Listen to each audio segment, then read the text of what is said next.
Welcome, and I want to let you guys know the things I have learned so far and the 6 essentials when buying a drone.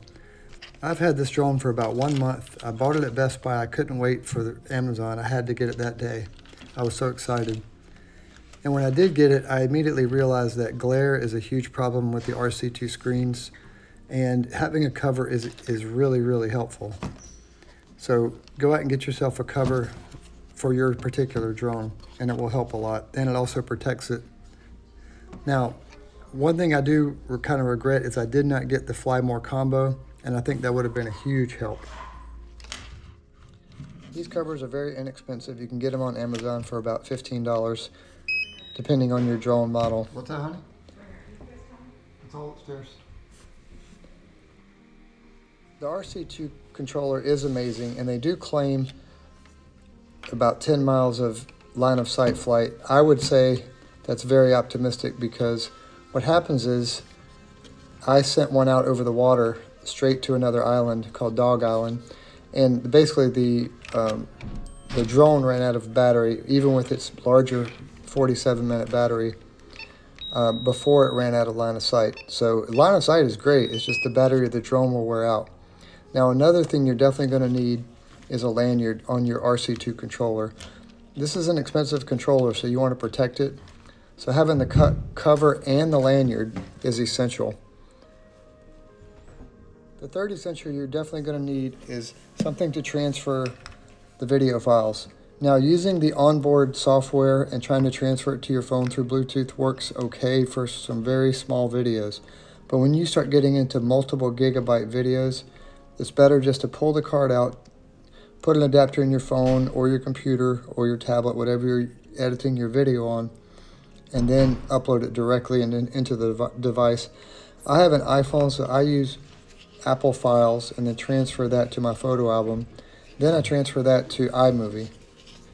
Switching to batteries, getting the larger 47-minute flight time battery is very important to me. Depending on your rules and regulations, whether you can go over the 249 gram limit. Now, switching over to glare and putting on filters. You can see in this video that I was flying over the Crooked River in Carrabelle, Florida, and the glare was just brutal. Like, it was so bad. So having a polarized filter on your device is really going to help. I haven't tested this out yet, but I am going to be having some videos with the polarized filter on, and we'll see how that works. From what I've heard, it's amazing, and it really does cut that glare down, which is really helpful for your water shots.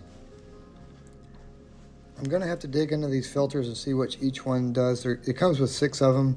If you search on Amazon for your drone type, you can see there's all these filters you can get inexpensively. And I'm going to have to research more into what each filter does, and I'll let you guys know.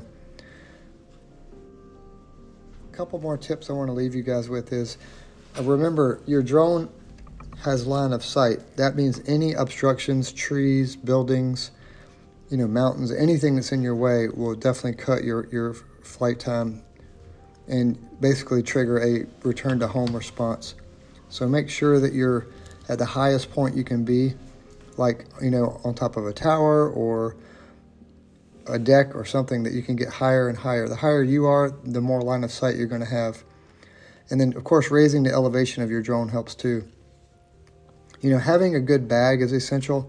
I have a soft case, which is okay, but I think a hard case would be better, especially with kids. Who knows, my kids could sit on the bag, but you definitely want to protect your drone. And I do think these filters are going to be helpful too, as far as for the screen protection, because you can replace them, and then having that polarized filter is going to be amazing. I want to leave you guys with this. These drones are amazing, 48 megapixels and 4K, and with the 3-axis gimbal, they're really stable, so they can change the f-stop so that you can do night shots like this. It's really incredible the images you can capture with these drones. I think you guys are going to have a lot of fun once you start drone photography, and I'm learning more and more every single day, watching videos, reading websites, and just learning more about drones and how to manipulate the images and get better quality images. I hope you guys enjoy flying your drone, and if you have any questions, comments, concerns, please leave them in the comments below. I'll try to answer every single question.